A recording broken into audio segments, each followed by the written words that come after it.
Hi hello friends, Yashu ಕೃಷಿಗಾರ್ ಚಾನಲನ್ನು ನೋಡುತ್ತಿರುವ ಎಲ್ಲರಿಗೂ ಧನ್ಯವಾದಗಳು. ಇವತ್ತಿನ ವಿಡಿಯೋ ಏನಂದರೆ ನಾವು ಪಾರಂ ಕಡ್ಡಿ ಬಗ್ಗೆ ಒಂದಷ್ಟು ಮಾಹಿತಿಯನ್ನು ತಿಳಿಸುತ್ತಿದ್ದೇನೆ. ನೋಡಿ ಫ್ರೆಂಡ್ಸ್, ಇಲ್ಲೊಬ್ಬ ಪಾರಂ ಕಡ್ಡಿ ನೆಟ್ಟವ್ರೆ. ಅದ್ರ ಬಗ್ಗೆ ತಗೊಂಡು ನಾನು ಇವತ್ತಿನ ಟಾಪಿಕನ್ನು ಹೇಳುತ್ತಿದ್ದೇನೆ. ನೋಡಿ ಫ್ರೆಂಡ್ಸ್, ನೋಡಿ ಇಲ್ಲಿಂದ ಇಲ್ಲ ಅಂದ್ರೆ ಸುಮಾರು ಒಂದು 10 ಕುಂಟೆಯಷ್ಟು ಪಾರಂ ಕಡ್ಡಿ ನೆಟ್ಟಿದ್ದಾರೆ ಇವರು. ನೋಡಿ, ನೀವು ಪಾರಂ ಕಡ್ಡಿ ನೀವು ನೆಟ್ಟಿರ್ತೀರಿ, ಆದರೆ ನೀವು ಇನ್ನೊಂದು ಮೊದಲಿದ್ದು ಬಿಳಿ ಕಡ್ಡಿ, ಕೆಂಪು ಕಡ್ಡಿ, ಅವು ಅಂದರೆ ನಿಮಗೆ ವೈಟ್ ಕಡ್ಡಿ ಅದು ಸುಮಾರು ಬರುತ್ತೆ, ಏನಿಲ್ಲ. ಕೆಂಪು ಕಡ್ಡಿ ಐತಲ್ಲ, ಅದು ಅಷ್ಟು ಚೆನ್ನಾಗಿ ಬರೋಲ್ಲ. ಬಡ್ಡೆ ಬಂದಮೇಲೆ ಮೇಕೆ ಸ್ವಲ್ಪ ಬರೋದು, ಜಾಸ್ತಿ ಉದ್ದ ಬೆಳೆಯಲ್ಲ, ಹಂಗೆಲ್ಲ ಇರುತ್ತೆ.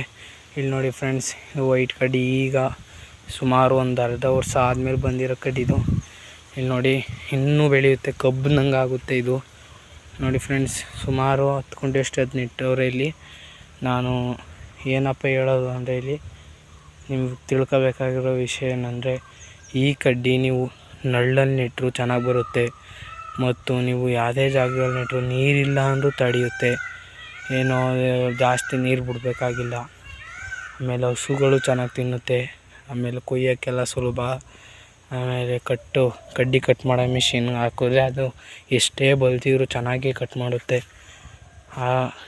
ಎಲ್ಲ ಒಳ್ಳೆ ಕಡ್ಡಿದು ಎಲ್ಲ ನೆಡಿ ಅಂತ ಹೇಳುತ್ತಾ ಈ ವಿಡಿಯೋದಲ್ಲಿ ಮಾಡುತ್ತಿದ್ದೀನಿ. ನೋಡಿ ಫ್ರೆಂಡ್ಸ್, ಯಾಕಪ್ಪ ಅಂದರೆ ನೆಕ್ಸ್ಟ್ ವಿಡಿಯೋ ಏನಪ್ಪ ಅಂದರೆ, ಅಡಿಕೆ ಗಿಡದೊಳಗೆ ಯಾಕೆ ಕಡ್ಡಿ ನೆಡಬಾರ್ದು ಅನ್ನುವ ಉದಾಹರಣೆ ತೋರಿಸಿಕೊಂಡು ನೆಕ್ಸ್ಟ್ ವಿಡಿಯೋದಲ್ಲಿ ಹೇಳುತ್ತೇನೆ. ಈ ವಿಡಿಯೋವನ್ನು ಇಷ್ಟ ಆದರೆ ಲೈಕ್ ಮಾಡಿ, ಶೇರ್ ಮಾಡಿ, ಕಮೆಂಟ್ ಮಾಡಿ ಅನ್ನುತ್ತಾ ಸಬ್ಸ್ಕ್ರೈಬ್ ಮಾಡೋದು ಮಾತ್ರ ಮರಿಬೇಡಿ ಅಂತ ಮುಕ್ತಾಯಗೊಳಿಸುತ್ತಿದ್ದೀನಿ. ಧನ್ಯವಾದಗಳು.